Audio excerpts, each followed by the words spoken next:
This has been a story not only that we've been covering consistently here on India Today, but it's also one that has thrown up some of the most distressing images, the most sharp things that have been said in a crossfire that has simmered constantly for nearly 3 weeks. I want to start with Preeti. She's been one of the journalists who has led with this story consistently week after week for many days now.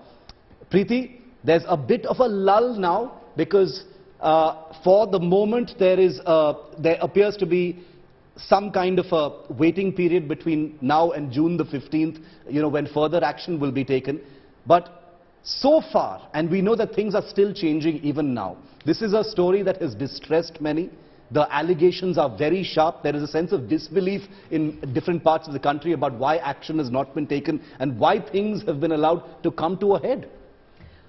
Shiv, okay, right at the beginning I want to say, because there's, strangely and unfortunately, there is also a huge divide in terms of, there are sides that people have already picked. But I want to say, don't take their word for the gospel truth. Nobody is saying that you believe what the wrestlers are saying or that they are correct. What I would reckon that everyone and all of us should stand up and ask a very basic question. Was due process of law followed? Why do I say that? Let's go back. One by one. Number one, when it was said that, listen, why is it that the wrestlers did not file an FIR?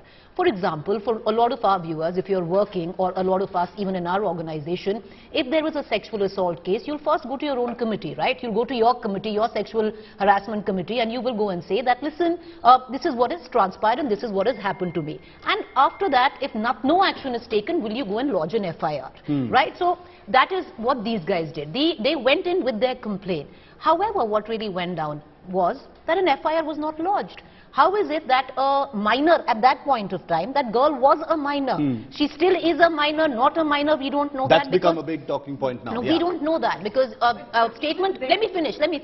Because a statement with the magistrate is always in a sealed envelope. Yeah. Now, at that point of time, you go and you complain. It takes 7 days. It takes the intervention of the Supreme Court to even file an FIR. An FIR is finally filed by the intervention of the Supreme Court, where I would reckon in our country that anyone who goes to the police, especially women, forget about that they're wrestlers, goes and say that I have been sexually assaulted. The police, what is the nature? Because the onus lies on the person that you're talking about or you're accusing, right? So the FIR was filed at the intervention of the Supreme Court after 7 days. So that is one area where the due process of law was not followed. Number two, any legal expert, any expert in policing that you ask, all of them would suggest that it's a little abnormal that an arrest wasn't made under Pocso. Why is an arrest made? Usually when an investigation is on, there are two areas when an arrest is made. Number one, if you think that the person who is accused is going to flee the country. That wasn't the case in this. But number two, if you think that person in question is so powerful that he can influence the case. This man was, we all know how powerful he is. He's a sitting BJP MP, he is the WFI chief, we know what has gone down. So he was in an acute position of power. So he should have been arrested under Pocso, definitely should have been arrested, wasn't arrested. That it really took the Supreme Court to finally intervene. The protest started in the month of Jan, and finally in June, the government was eventually willing to meet them. You had a meeting with Amit Shah where the government did not address the media at that point, and that's when we believe the wrestlers have pushed back. Another meeting was called in, and this time an invitation went formally. The media was very much privy to it. Anurag Thakur summoned those wrestlers, and we know what happened. He came out, he addressed the media. It took literally 3 to 4 months for this kind of attention from the government as well as the police. If it was, it takes Olympic faces for them to actually fight a sexual harassment case and yet not get justice. One can only imagine what if a common man, a regular person, why was it allowed to simmer and deteriorate into this kind of situation? Akshata, you've also tracked this from the outside. I think largely what's happened is maybe, and this we've seen with many such issues or many such controversies, you could say that the Modi government tends to be adamant or stubborn on a certain issue. There are questions being asked of the Delhi police, but I believe there should be questions asked of the central government, because as Nabila said, there was such a delay in even getting a response from them. Having said that, Brij Bhushan... And at the same time,